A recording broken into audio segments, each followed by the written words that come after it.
This video demonstrates how to create variables using the variable menu option. Before we begin working with any actions or commands, we're going to first define the variables that we'll be using throughout our commands. We could also create variables while we're creating our bot program, but if you know the variables you need up front, then it's probably best to go ahead and just create all of your variables before you start programming your bot. Recall, variables are particularly useful in bot programming because they allow you to capture values that are commonly used by different tasks, nodes, or other bot elements. So we only have to capture the data once in order to be able to use it multiple times throughout the remainder of our program. We're going to use the standard naming conventions when labeling our variables. Numeric variables are going to begin with the letter N. String variables are going to begin with the letter S.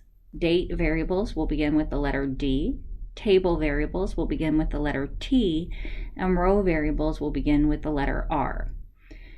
In general, you should avoid using spaces in your variable naming conventions, as spaces can cause problems for computer programs. String variables are variables that are typically used to categorize data, in other words, group the data. String variables can include letters, numbers, symbols, or any combination of these characters. Numeric variables are variables that we typically perform mathematical functions with. While a data element may appear as a number, it may not be appropriately classified as a number. For example, a zip code is a number. However, it would not make a lot of sense to add zip codes together. As such, we would want to classify zip codes as string variables, since we would use the zip codes then to group the data into geographic regions. It doesn't matter what order we create our variables in. For ease and repetition, we will first create our numeric variables, the quantity, price, subtotal, tax, and total variables.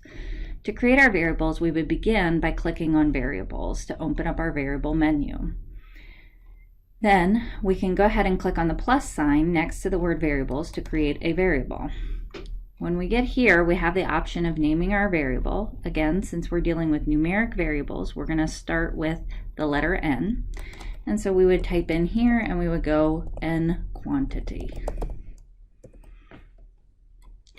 We could add a description, we could check certain configurations, but the important one for this is, again, we're creating a numeric variable. So we're going to want to change the type from string down to number.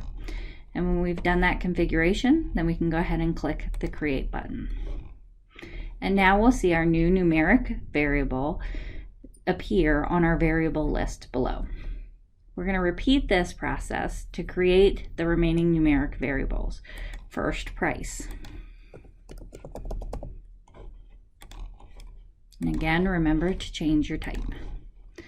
Then we're going to go ahead and create our subtotal variable, and we're going to change the type to number.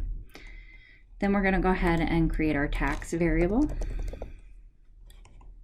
and change our type to number, and then finally our total variable. And again, remember to change our number. If we had forgotten to change our type to number, then we would just have to delete our variable and then recreate a new variable. So here, to delete a variable, we would click on the vertical ellipses, and then we would see that we could either edit the variable, but we can't change the type, or we can delete the variable. Next, we will create our string variables: record ID, order ID, year, flavor, size, city, state, and zip. While year could be a date variable, in this case we're going to use it more like a categorical variable. So we're just going to go ahead and assign it directly to a string value format. To create our variables, we're going to repeat the process. We're going to click on the little plus sign. But this time, instead of using the letter N, we will use the letter S, since we are creating string variables. So we can go ahead and click there, and then we will type in the lowercase s, and then type in record ID. We can now leave the type as string, since that's the type of variable that we're creating. And we're going to repeat this process to create variables for our order ID, year, flavor, size, city, state, and zip.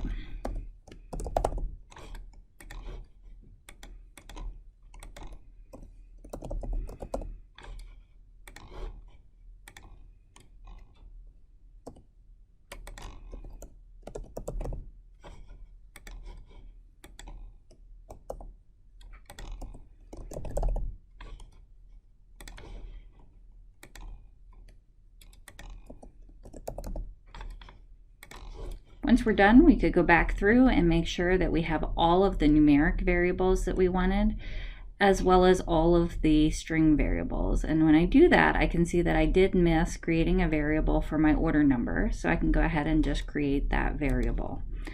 As I mentioned earlier, it does not matter what order you create these variables in, as long as you create them.